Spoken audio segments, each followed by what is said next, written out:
Estamos aqui diretamente do estado de Massachusetts, nos Estados Unidos, aqui na nossa primeira conferência Família em Missão. E hoje eu estou aqui com o pastor Ronaldo Lidório, que veio dar uma entrevista exclusiva para o programa United TV. Tudo bom, pastor? Tudo bem, graças a Deus. Você está bem?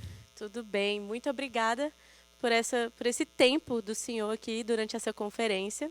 Um prazer. Eu e a Rossana estamos muito alegres de participar com vocês. Tempo maravilhoso de comunhão, de oração, de palavra e de missão, certamente.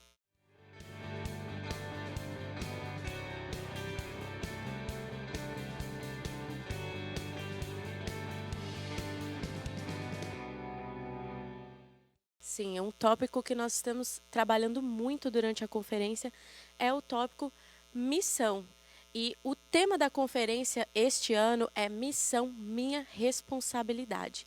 Então, pastor, o senhor é missionário, o senhor é pastor presbiteriano também. Conta um pouquinho da sua jornada ministerial, como tem sido, um pouco do que o senhor tem feito no seu ministério. Pois bem, eu e a Rossana somos casados já há 32 anos e nós estamos nesse trabalho missionário transcultural há 30 anos. E graças a Deus o Senhor tem dirigido cada passo. Nós iniciamos trabalhando com a etnia dos Concombas no noroeste africano, num país chamado Gana, um povo muito amável. E ali nós iniciamos o trabalho missionário, plantando igrejas, evangelizando, traduzindo o Novo Testamento para a língua Limompelo. E a Rossana, que é enfermeira, também ali organizou e estabeleceu uma clínica entre eles. E depois nós fomos para a Amazônia em 2002. Iniciamos ali uma equipe missionária e, graças a Deus, hoje é uma equipe grande que trabalha em diversas etnias indígenas, também com esse foco na área do plantio de igrejas. Mas nos últimos anos, eu e a Rossana, nós temos feito um trabalho um pouco mais específico, que é de treinamento de plantadores de igrejas nativos, gente da terra, nos países menos evangelizados do mundo. São 37 países na Ásia, Oriente Médio e Norte da África. Então nós hoje dividimos o nosso tempo entre o trabalho na Amazônia e o trabalho nesses países, investindo no povo da terra, naqueles que, eu diria, pouco têm, mas muito valorizam. Tem poucas oportunidades, mas quando recebem treinamento teológico, missionário, abraçam com toda a força. E nós vemos que em todo mundo a Igreja de Cristo tem avançado, o Evangelho tem se expandido, graças a Deus por isso.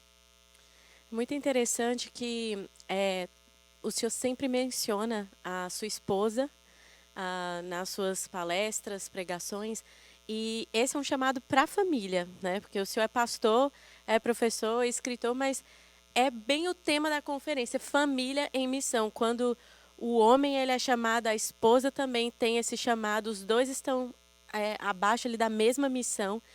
E o que eu quero perguntar para o senhor é, nesse contexto que nós estamos aqui na conferência, pode haver pessoas se perguntando, mas será que eu tenho um chamado? Como saber se eu sou chamado por Deus ou não? E que chamado seria esse? O senhor poderia responder essa pergunta? É uma excelente pergunta e muitas vezes ouvimos essa pergunta, é uma dúvida importante.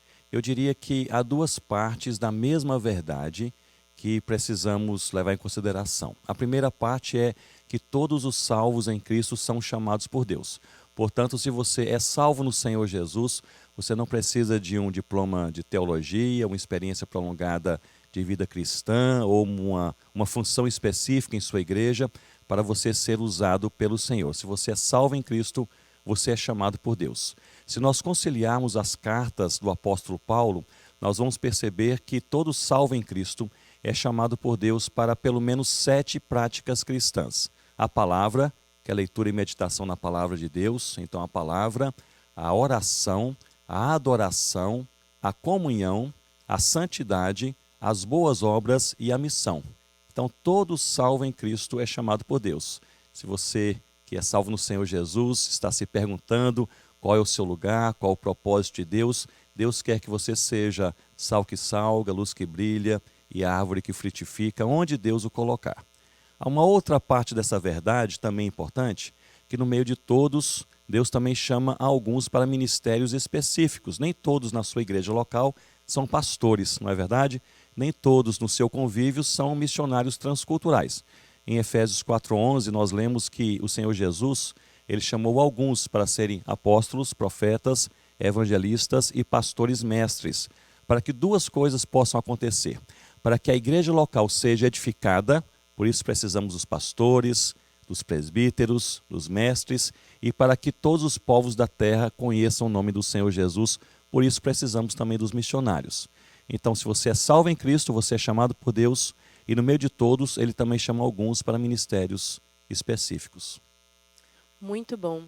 E puxando também essa parte do chamado, do propósito, nós temos essa TV, que é uma TV para imigrantes aqui nos Estados Unidos, e principalmente imigrantes brasileiros. E nós aqui da igreja Christ the King United, nós somos uma igreja brasileira de imigrantes. Eu sou imigrante. Eu acredito que o senhor também foi imigrante por um tempo ali na África, com a sua família. Então, nós sabemos que cada um imigra com um propósito. Aqui nos Estados Unidos, nós percebemos que muitos imigram, muitas vezes com o propósito de trazer uma condição melhor para a sua família, pensando nos seus filhos, pensando talvez na sua carreira. E talvez o primeiro propósito que vem à mente das pessoas não seja o chamado de Cristo e de expandir o evangelho e de servir a Deus, né? Mas nós sabemos que quando tudo que acontece na nossa vida tem um propósito, e Deus tem um propósito para todas as coisas, e que nós não estamos nessa terra por um acaso. Então, como nós podemos ser úteis para o reino de Deus e cumprir o chamado de Cristo, mesmo estando aqui nos Estados Unidos, no contexto que estamos inseridos? Sem dúvida, é uma boa pergunta, e é importante nós lembrarmos que o chamado de Deus para o seu povo, o chamado de Deus sempre é pessoal e é também intransferível. Ou seja, primeiramente pessoal, Deus chama pessoas e não coisas, Deus chama gente e não estruturas para cumprir a sua vontade.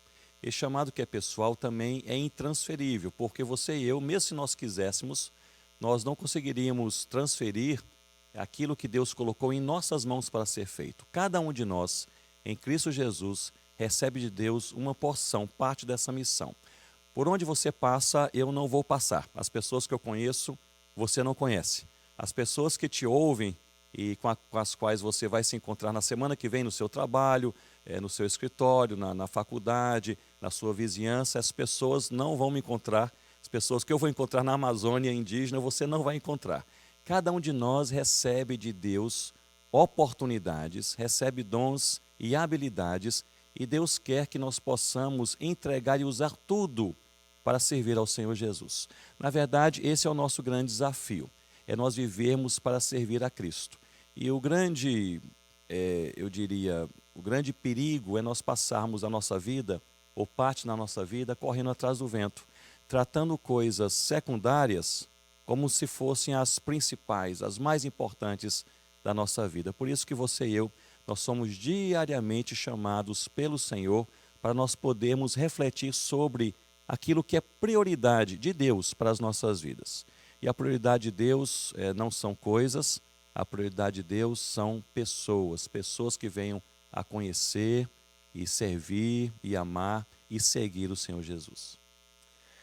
Glória a Deus. E eu tenho sido muito edificada nesses dias aqui na conferência, pastor, e principalmente ontem, também um momento de perguntas e respostas, surgiu uma pergunta que eu queria repetir aqui também, porque eu acredito que ela se encaixa muito no contexto imigrante em que estamos inseridos, porque muitos chegam aqui e acabam, né, se afundando em tantas adversidades e desanimando. E muitas vezes eu estou falando de imigrantes cristãos que se dizem conhecer a Cristo.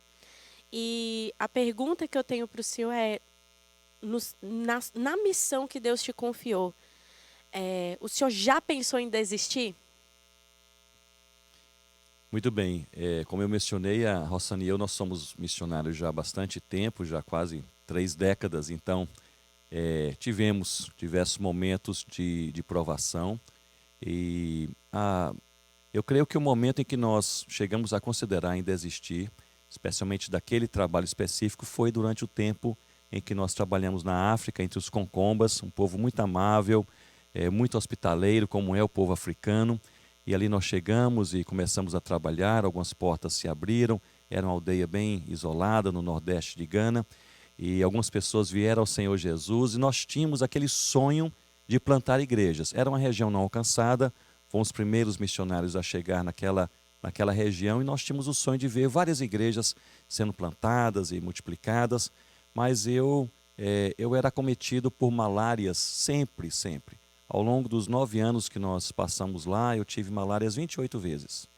E a missão ela tinha uma orientação naquela época, uma orientação muito necessária, que aqueles que tivessem malária mais de 12 vezes deveriam repensar se deveriam continuar lá ou sair. Não pela malária em si, mas pelo tratamento da malária. Era, na época, ainda mais agressivo. Hoje há outros medicamentos, mas naquela época eram tratamentos muito agressivos.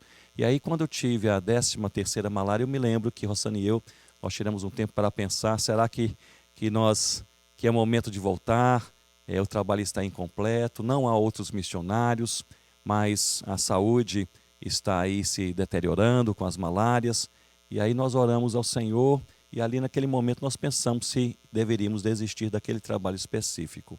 Mas Deus derramou graça, resolvemos continuar e o Senhor abriu as portas. Não deixei de ter malárias, continuei até o último mês. Me lembro que no último mês, em Gana, antes de sairmos de Gana, eu e Rossana tivemos a última malária ao mesmo tempo. Estávamos lá, né, aquela última semana ali, adoecidos. Mas Deus é tão bondoso que Deus tem planos para todas as coisas. Parte do meu trabalho era a tradução do Novo Testamento para a língua Limompelo. E em 2004, quando eu fui entregar o Novo Testamento para a Igreja dos Concombas, falantes dessa língua, a Sociedade Bíblica pediu que eu fizesse um relatório quando cada capítulo foi traduzido. E eu peguei ali, eu tinha bem organizado cada agenda de trabalho, em cada mês, em cada ano, e eu comecei a pegar todas aquelas agendas, e eu fiquei surpreso ao perceber que boa parte do Novo Testamento, boa parte foi traduzida durante os períodos que eu tive malária. Porque tendo malária, depois você é medicado, mas fica ali algumas semanas bem fraco, não dá para viajar, para evangelizar, outras coisas, mas dá para ficar em casa traduzindo a Bíblia. Então a minha prioridade era viajar e plantar igrejas em outras aldeias, a prioridade de Deus era ter a Bíblia traduzida na língua daquele povo. Então Deus sabe o que faz, mesmo passando pelo momento mais difícil da sua vida, em que as coisas não fazem muito sentido, nós estamos nas mãos de Deus, estamos em boas mãos. Podemos descansar no Senhor Jesus. Sim. A outra pergunta que eu tenho para o senhor é para os pais. Nós vamos dirigir ela para os pais. Algo que me chamou muita atenção durante essa conferência foi o seu testemunho sobre o fato de criar seus filhos em um contexto rural, durante ali o ministério em que você e sua esposa estavam exercendo, e que o senhor até chegou a receber né, conselhos ou questionamentos de pessoas próximas, sérias, sobre se era de fato a melhor decisão para os seus filhos. E hoje nós, como pais, com certeza queremos dar o melhor para os nossos filhos, queremos ver eles crescer. E isso é algo muito semelhante ao contexto imigrante brasileiro nos Estados Unidos. Muitos até falam que vieram para os Estados Unidos por causa dos filhos, porque queria dar um futuro melhor para os filhos.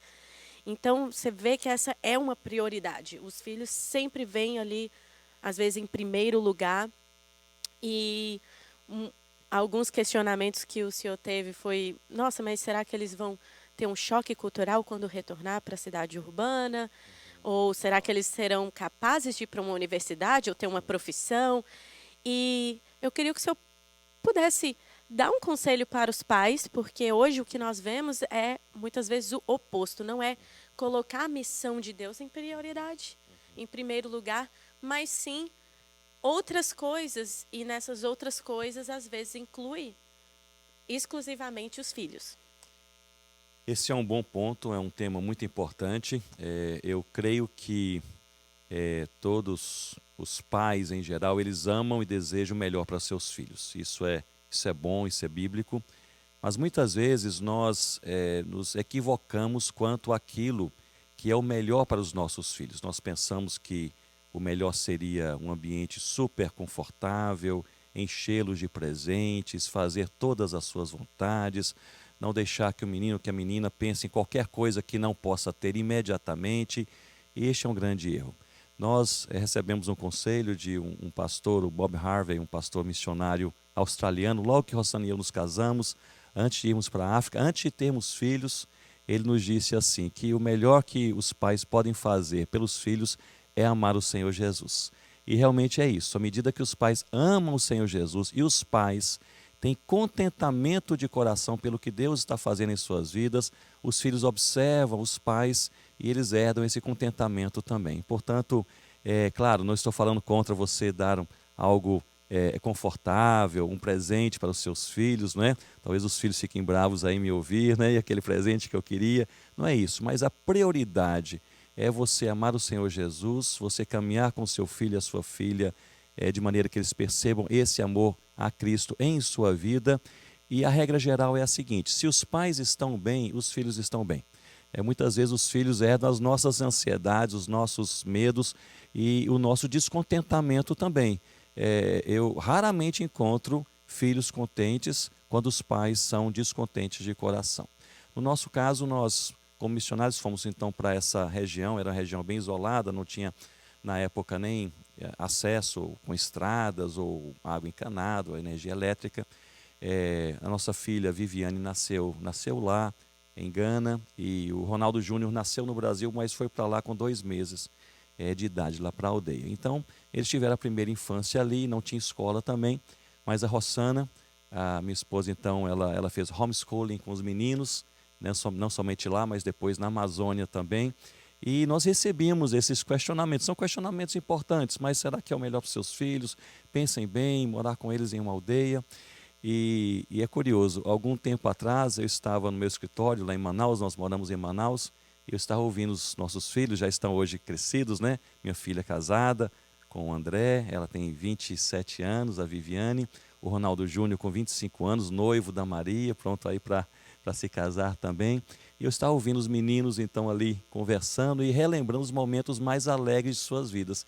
E eu fiquei ali grato a Deus e surpreso ao perceber que alguns ou a maior parte dos momentos alegres da vida que eles se lembravam, ali crescendo, não é? Era justamente naquele ambiente mais simples de aldeia, que não tinha uma energia elétrica, uma água encanada, mas pela graça de Deus, eles podiam olhar para o Senhor Jesus a cada dia de suas vidas.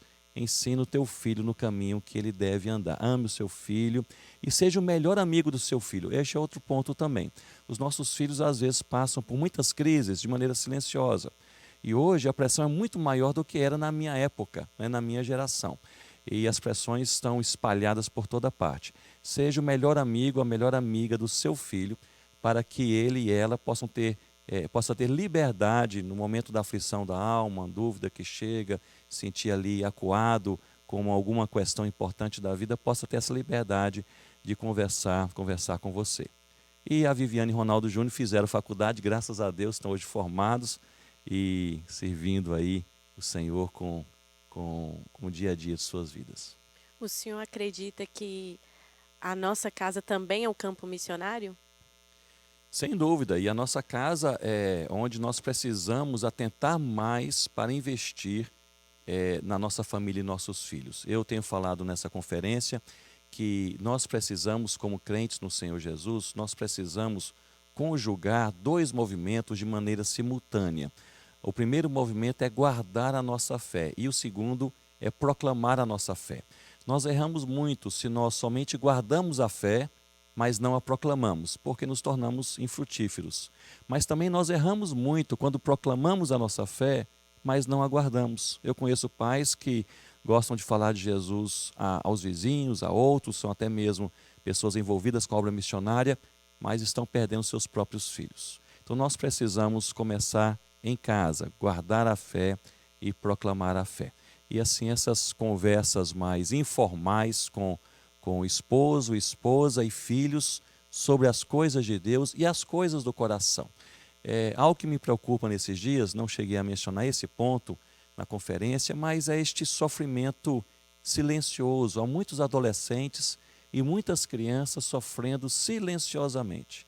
E quando se percebe, quase é tarde demais. Já estão em um momento de depressão, de exaustão, revoltados, ansiosos, angustiados, muitas vezes perdidos.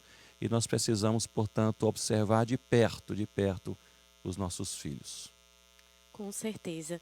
E o conselho que eu gostaria que o senhor desse agora é justamente para aquele jovem que às vezes está aí crescendo na igreja, é, aquela chama, aquele desejo de evangelizar já está começando ali dentro do coração, mas sabemos que essa geração enfrenta desafios muito grandes, principalmente pelo fato de a Bíblia não ser mais um livro tão respeitado e termos aí, né, as redes sociais e o politicamente correto e tantos bombardeios de tantas ideologias.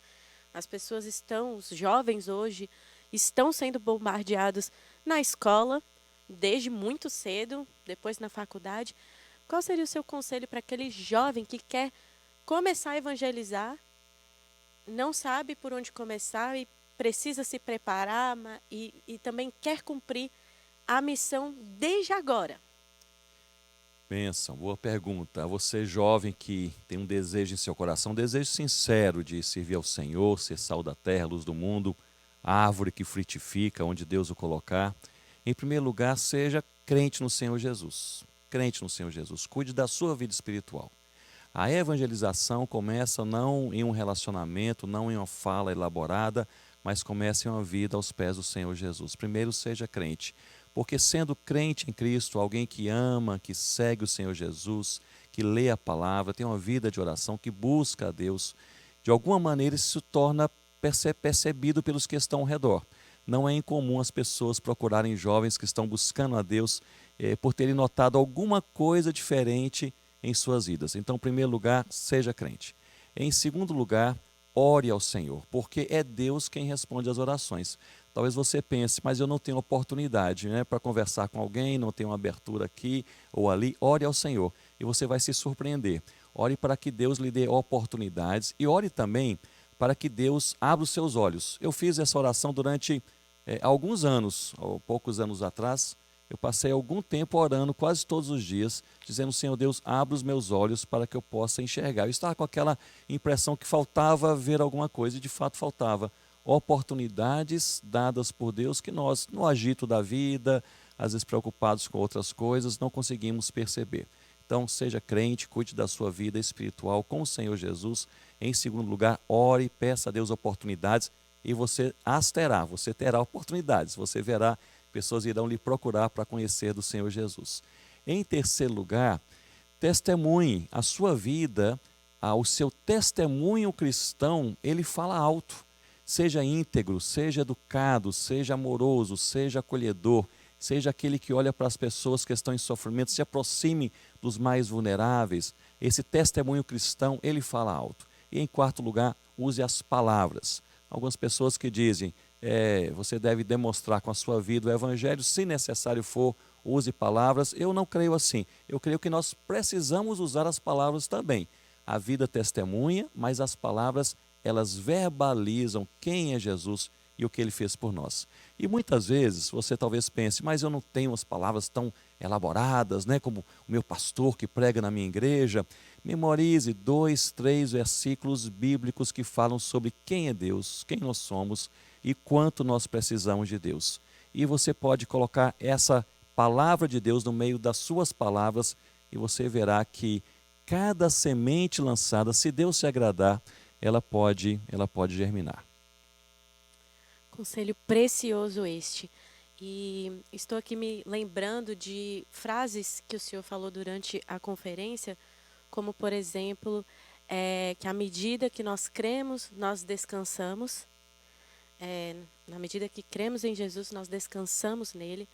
Outra coisa também que me chamou a atenção, que o termômetro da nossa fé é o nosso nível de contentamento quando as coisas saem do nosso planejamento. E isso é algo muito comum hoje na nossa vida, porque estamos aí acabando de sair de uma pandemia, por exemplo, que ninguém planejou, mas que afetou a todos do mundo inteiro. Então, podemos perceber hoje que, principalmente com essas redes sociais, tem muito a comparação. Outra coisa que o senhor mencionou também, não compare, né, o seu chamado, sua vida com a do outro, de outra pessoa. E hoje não é nem só o chamado que está sendo comparado, é tudo, né, dos mínimos detalhes, os recortes das vidas das outras pessoas. E estamos aqui de novo falando de pessoas que se dizem crer em Jesus Cristo. Então, para nós finalizarmos essa entrevista, eu queria muito que o senhor falasse algo para esses corações aflitos, ansiosos, que muitas vezes estão se enchendo de tantas outras coisas e estão perdendo a essência. Um outro testemunho que o senhor citou esta manhã e que foi muito edificante foi o testemunho daquela senhora que dedicou sua vida toda às missões e ela pôde escrever que o problema é que a gente está querendo Jesus e mais alguma coisa. Então, para nós encerrarmos, essa já é a última pergunta, o senhor pode olhar ali para a câmera e realmente falar para esses corações de um imigrante que às vezes está aqui nos Estados Unidos, está aqui procurando um propósito, um sentido para a sua vida e não sabe para onde ir, não sabe o que fazer, mas que nós sabemos que Deus tem um propósito. A palavra de Deus nos diz que existe o dia mau. O dia mau, ele é diferente de pessoa para pessoa, momento para momento. O dia mau para alguns é quando a enfermidade chega à nossa casa, ao nosso corpo. Para outros, quando o desemprego bate à nossa porta.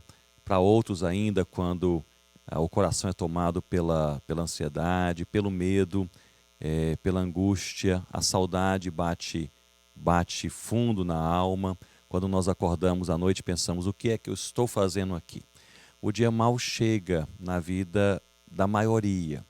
E algo que nós temos na palavra de Deus que nos ensina claramente é que nós nunca estaremos sozinhos. A promessa do Senhor Jesus em Mateus capítulo 28 é uma promessa claríssima. Ele disse: eis que estarei convosco todos os dias, todos os dias. Então você que está aqui, você que é imigrante aqui nos Estados Unidos, você não sabe o que vai acontecer com você amanhã, ou semana que vem, ou até o final do ano, mas se você é crente no Senhor Jesus, uma coisa você sabe: você jamais estará sozinho.